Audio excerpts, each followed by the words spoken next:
हम्म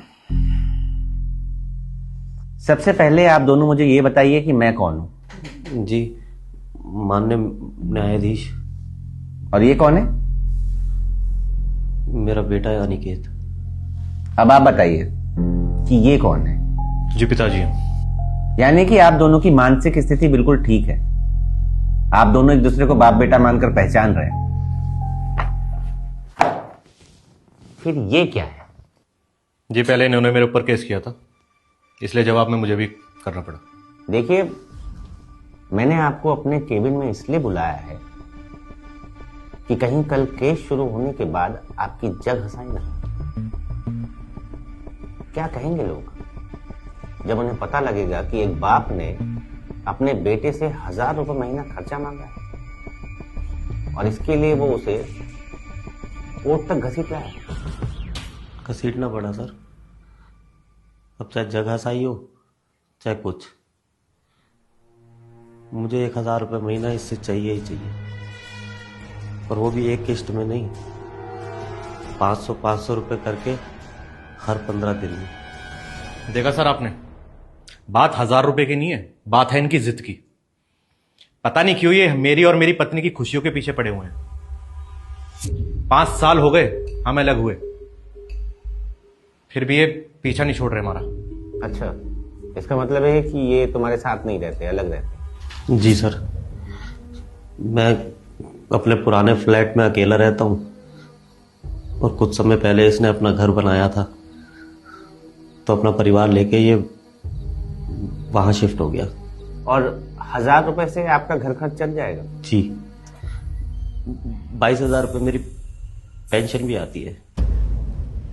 जब आपकी पेंशन आती है तो फिर घर खर्च क्यों मांग रहे हैं? वही तो सर, इन्हें मौका चाहिए हमें परेशान करने के लिए, और सिर्फ 1000 रुपए के लिए इन्होंने केस कर दिया।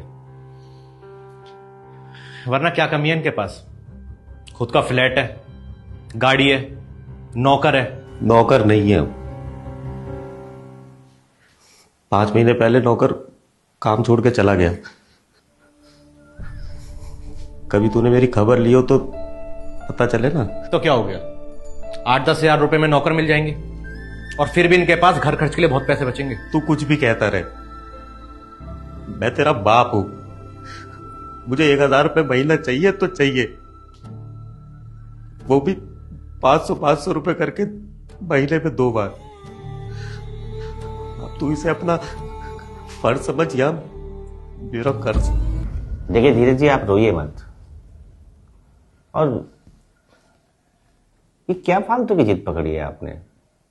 इवन मेरी भी कुछ समझ में नहीं आ रहा है। जिद नहीं है सर,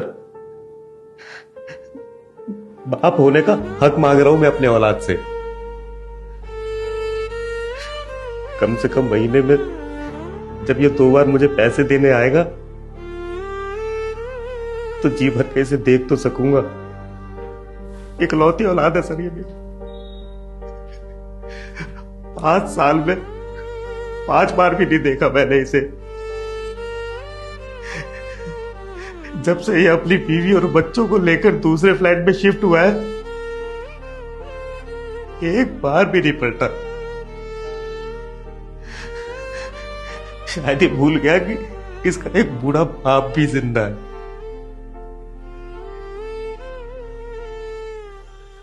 पैसे देने के बहाने कम से कम इसे ये तो खबर रहेगी ना कि उस फ्लैट पे इसका बूढ़ा बाप जिंदा है भी कि मर गया। अभी सर कुछ दिन पहले हमारी बिल्डिंग में एक बुजुर्ग आदमी की बॉडी मिली, पता नहीं कितने महीने से सड़ रही थी। क्यों? क्योंकि उसकी खुद की औलाद और बहू विदेश में रहते हैं। मैं नहीं चाहता सर कि मेरे हालात भी ऐसे हो, इसीलिए 1000 रुपये महीना मुझे अपने औलाद से चाहिए ही चाहिए।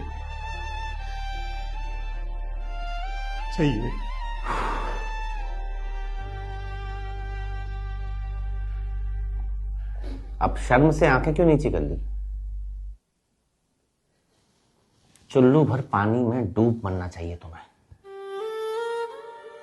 जिस बाप ने तुम्हें पैदा किया, पाला पोसा, पढ़ा लिखा कर इतना काबिल बनाया कि तुम अपना घर खरीद सको, आज वही बाप सिर्फ तुमसे मिलने के लिए कोर्ट तक आ गए। उसे अकेली मौत का डर सता रहा है। शर्म आनी चाहिए तुम्हें, और शर्म आनी चाहिए तुम्हारी जैसी संतानों को। आप सही कह रहे हो सर, गलती मुझसे हुई है, बहुत बड़ी गलती हुई है।